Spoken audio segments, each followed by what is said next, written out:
नमस्कार मित्रांनो. शिवा पुढील भागामध्ये शिवा कीर्ती आणि सुहासला धमकी देते आणि निघून जाते.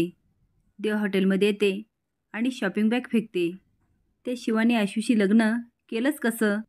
मला तर म्हणाली होती चकुला फक्त माझा मित्र आहे आणि आता झाली चकुल्याची चकुली. आई आणि बयाजीने बरं लग्न होऊ दिलं त्यांचं. फक्त माझ्यामुळे शिवाच्या नशिबात एवढं मोठं घर आलं आणि मी या थर्ड क्लास हॉटेलमध्ये बसले सडत. पण शिवानी आशूचं लग्न झालंच कसं? आईला विचारायला हवं. ती फोन करते. तिची आई बघून शॉक होते आणि म्हणते, आई लवकर या, दिव्याचा फोन आहे. आजी म्हणते, अगं घे ना मग लवकर. ती म्हणते, मी ना तिला जाबच विचारणार आहे. आजी म्हणते, अगं ते जाबी नंतर विचार, आधी फोन उचल, नाहीतर कट करायची.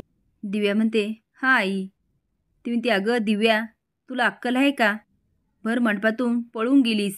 इथे आम्हाला कुणाला तोंड दाखवायची सोय नाही. तू खूप चुकीचं वागली आणि यासाठी मी तुला कधीच माफ करणार नाही. आजी तिला खुणवते. ती म्हणते, बरं जाऊ दे, तू सांग तू कशी आहे, कुणासोबत आहे? दिव्या म्हणते, आई मी बरी आहे, तू नको काळजी करू. ती म्हणते, अगं कशी वागलीस तू? तुझ्यामुळे मी आणि आई घराच्या बाहेर पडत नाही. अगं आम्हाला कुणाला तोंड दाखवायची सोय नाही. दिव्या म्हणते, आई तू परत परत तेच बोलू नकोस हां, मला माहिती मी काय केलं. ती म्हणते, दिव्या अगं तू काय बोलतेस? मी आई आहे तुझी. मला ना आता तुझा खूप राग आला, पण तुझी काळजी पण वाटते. जोपर्यंत तू आई होत नाही ना तोपर्यंत तुला नाही कळणार. अगं तू भर मंडपातून पळून गेलीस आणि तुझ्या जागेवर बोहल्यावर शिवानीला उभं राहावं लागलं. अगं तिने हे लग्न केलं ना म्हणून आबरू वाचली आमची. दिव्या म्हणते, काय एवढं सगळं झालं? तिची आई म्हणते, म्हणजे तुला काहीच माहिती नाही? अगं शिवानी नसती ना तर काय झालं असतं कुणास ठाऊक. ती झालेला सगळा प्रकार सांगते आणि म्हणते, आबरू वाचली आपली.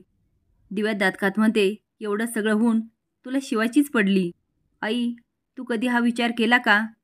शिवा आशूला लग्न आधीपासून ओळखत होती आणि जर ती आधीपासून ओळखत होती तर त्यांचे काही संबंध असतील तर?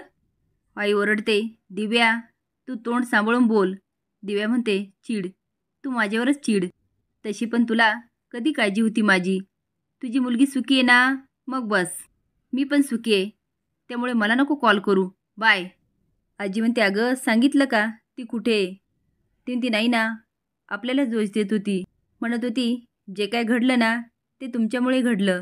आजी म्हणते, ही पोरगी कशी आहे ना, लहानपणापासून हट्टी ते आत्तापर्यंत हट्टी, हट्ट काही सोडत नाही. शिवा आवरत असते तेवढेच संपदा येते आणि म्हणते, शीट, हे काय बघितलं मी आत्ता? शिवा साडी बघत म्हणते, काय झालं? ती म्हणते, अगं टॉमॅटो झाली तू, किती लाजतेस? शिवा म्हणते, अगं मी कुठे लाजते? संपदा म्हणते, हो हो हो, जाणार आहेस तू? डंबोच्या रूममध्येच जाणार आहे. शिवा म्हणते, तू काय बोलतेस, मला काहीच कळत नाही. मी आज तिथे जायचं? ती म्हणते, अगं वेडाबाई, तुझं कायमचं शिफ्टिंग होणार आहे आता डंबोच्या रूममध्ये. शिवा म्हणते, ए तू वेडी आहेस का? काही पण बोलते, पागल. संपदा म्हणते, तूच पागल आहे. लाजत म्हणते, मला मम्माने सांगितलं. तू रेडी झालीस की नाही बघायला, बघू? शिवा म्हणते, मी फक्त फ्रेश झाले, रेडी काय व्हायचं? मला नाही या रेडी व्हायचं. संपदा म्हणते, त्या डंबोत राहू ना, तू पण डंबू झाली आहे. आज स्पेशल डे आहे ना. शिवाला धक्का मारत म्हणते, तुझी नाईट स्पेशल आहे. शिवा म्हणते, तू असं काही बोलू नको. ए मला नाही आवडत असं. संपदा म्हणते, ए काय नाही आवडत? मी बघितला तू लाजत होती. चल चल चल, मी तुला लिपस्टिक लावून देते. आशू स्वतःच्या बेडरूममध्ये येतो आणि बघून शॉकच होतो. डेकोरेशन बघू म्हणतो, काही पण.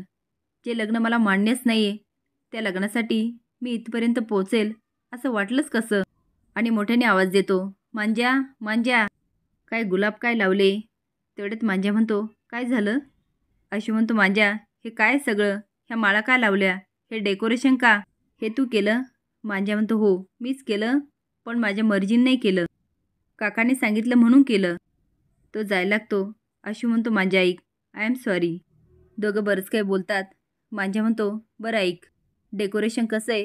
आशू म्हणतो, हे डेकोरेशन, हे फुलांचा हार्ट कोण बनवतं रे? आणि हे फुगे का लावले? मी काय लहान आहे का फुग्यांशी खेळायला? मांज्या हसून म्हणतो, खोटं नको बोलू, मला माहिती आहे तुला फुगे आवडतात. आता आशू हसायला लागतो आणि म्हणतो, काही पण.